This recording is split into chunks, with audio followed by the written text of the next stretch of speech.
Hello everyone.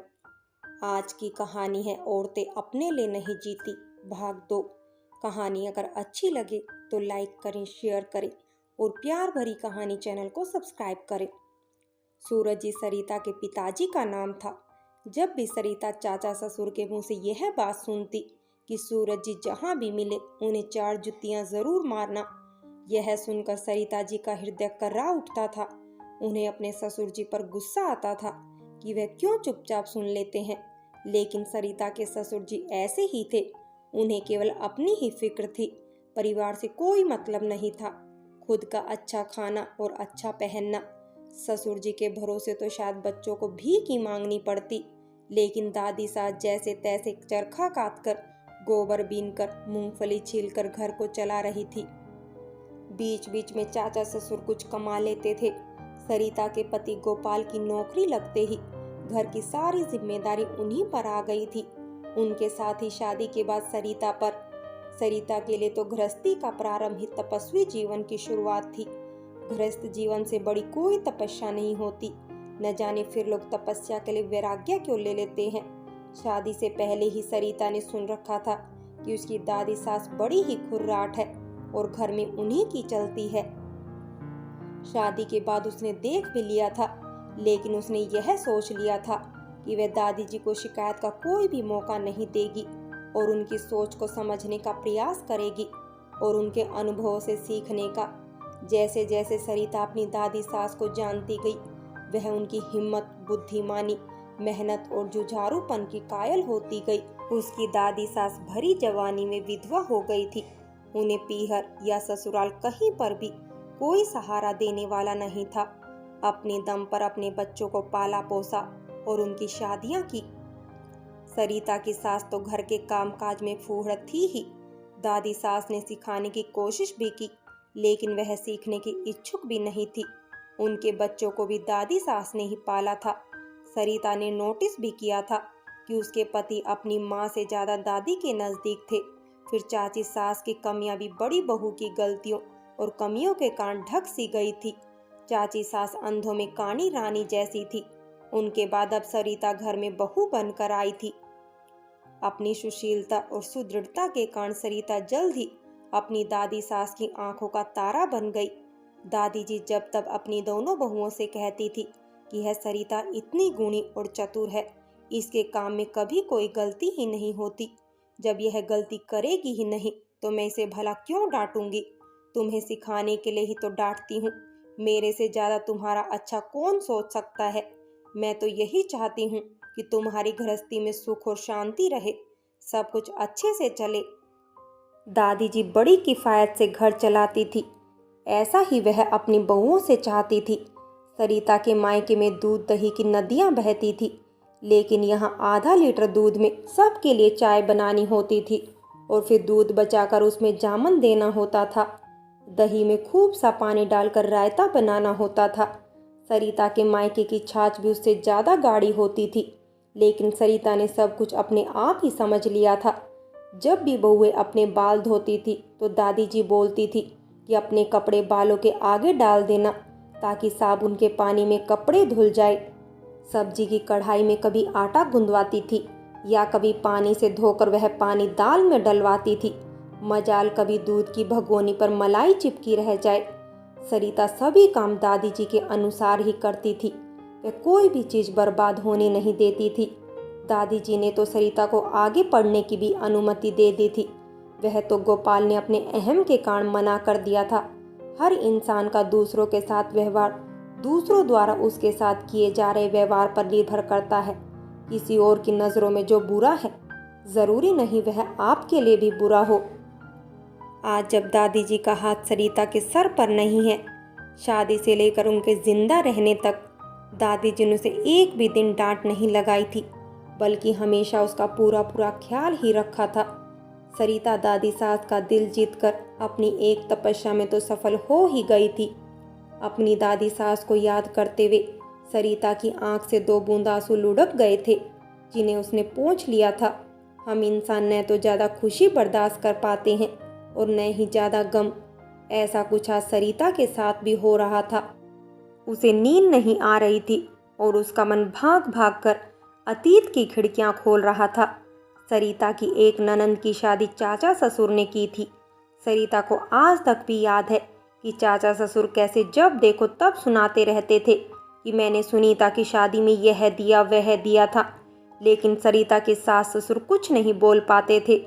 सरिता और गोपाल ने तय कर लिया था कि चाचा जी की बेटी की शादी वही लोग करेंगे, ताकि चाचा जी की रोज रोज सुननी ना पड़े। सरिता कई बार सोचती कि लोग अगर किसी का कुछ काम करते हैं तो सुनाते क्यों हैं, इससे अच्छा तो करो ही मत। सरिता की अम्मा कहती थी, बार बार कहने से अच्छे कर्मों का फल नष्ट हो जाता है। सरिता का घर अब छोटा पड़ने लगा था। सरिता के दोनों देवरों की भी शादी करनी थी। अभी इस घर में सब रेल के डब्बे की तरफ फंस फंस कर रह रहे थे। गोपाल को घर खर्च चलाने के साथ साथ पैसे भी बचाने थे, ताकि बहन भाइयों की शादी हो सके और गांव में एक घर ले सके। कुछ दिन ससुराल में रहने के बाद सरिता अपने पति गोपाल के साथ शहर आ गई थी। गोपाल और सरिता ने एक कमरा किराए पर ले लिया था। मकान मालिक खुद अपने 3 छोटे छोटे बच्चों के साथ 2 कमरों में रहते थे। घर के बाकी 2 कमरे उन्होंने किराए पर दे रखे थे।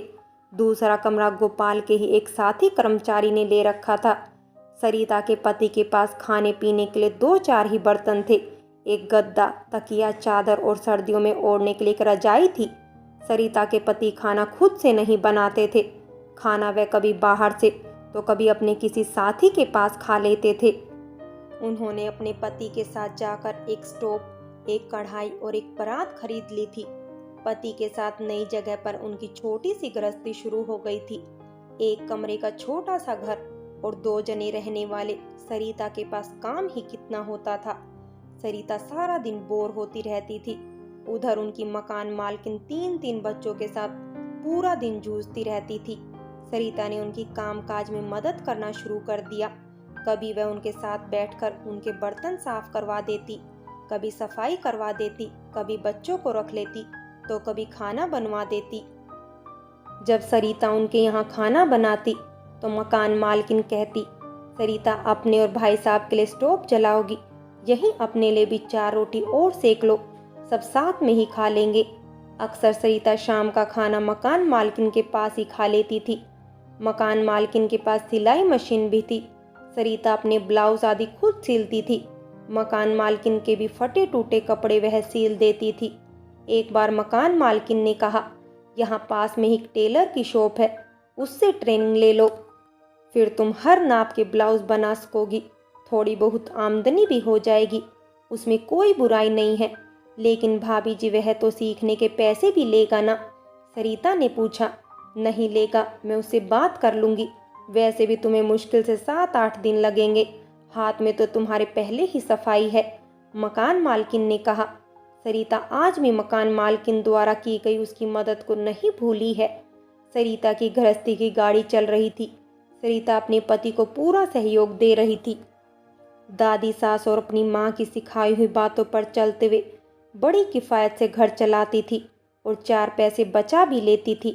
सरिता इसी बीच गर्भवती हो गई थी। कुछ महीनों बाद सरिता वापस अपने ससुराल के गांव में आ गई थी। सरिता ने एक बेटी को जन्म दिया। इतने दिनों बाद घर में कोई छोटा बच्चा हुआ था।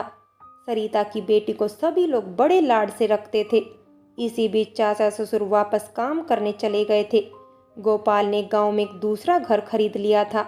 चाचा ससुर कमा रहे थे, अतः सरिता का परिवार अपने 3 नए घर में शिफ्ट हो गया। दादी सास दोनों जगह आती जाती रहती थी। उनका दबदबा अभी भी कायम था। दादी जी की आवाज़ इतनी बुलंद थी कि सब लोग कांपने लग जाते थे। लेकिन चाचा ससुर से तो दादी जी भी डरती थी। पुरुष अपनी पत्नी, बेटी, बहन, यहाँ तक कि माँ को भी दबा कर रखता है। सरिता के दोनों देवरों की शादी एक एक करके हो गई थी, लेकिन दोनों देवर शादी के बाद ही अलग हो गए थे। किसी भी पारिवारिक समारोह में दोनों देवर किसी तरह की आर्थिक मदद नहीं करते थे। सरिता की बड़ी नंदों के घर पर किसी भी प्रकार का आयोजन होने पर सरिता के पति ही आर्थिक खर्चा वहन करते थे। देवरों से कभी कुछ मांगो तो उनका यही कहना होता था कि हमारा तो खुद का खर्चा ही बड़ी मुश्किल से चलता है, भाई साहब की कमाई ज्यादा है, उन्हीं से ले लो। इसी बीच सरिता की दूसरी बेटी भी हो गई थी। दूसरी बेटी के जन्म से घर में शोक सा छा गया था।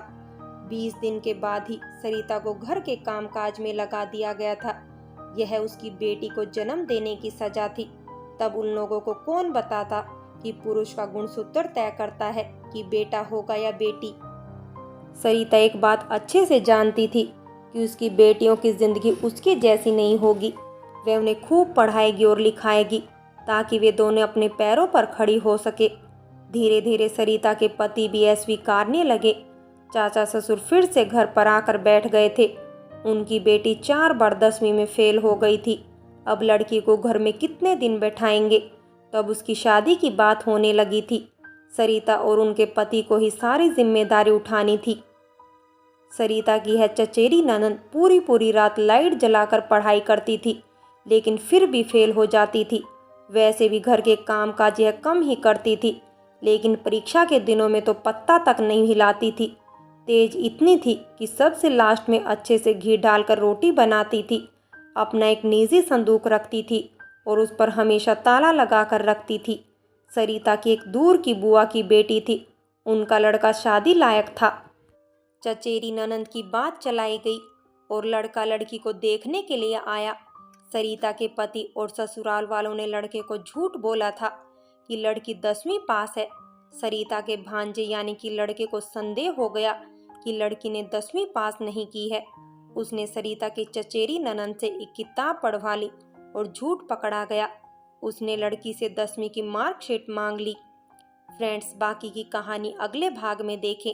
अगर कहानी अच्छी लगी हो तो लाइक करें, शेयर करें और प्यार भरी कहानी चैनल को सब्सक्राइब करें।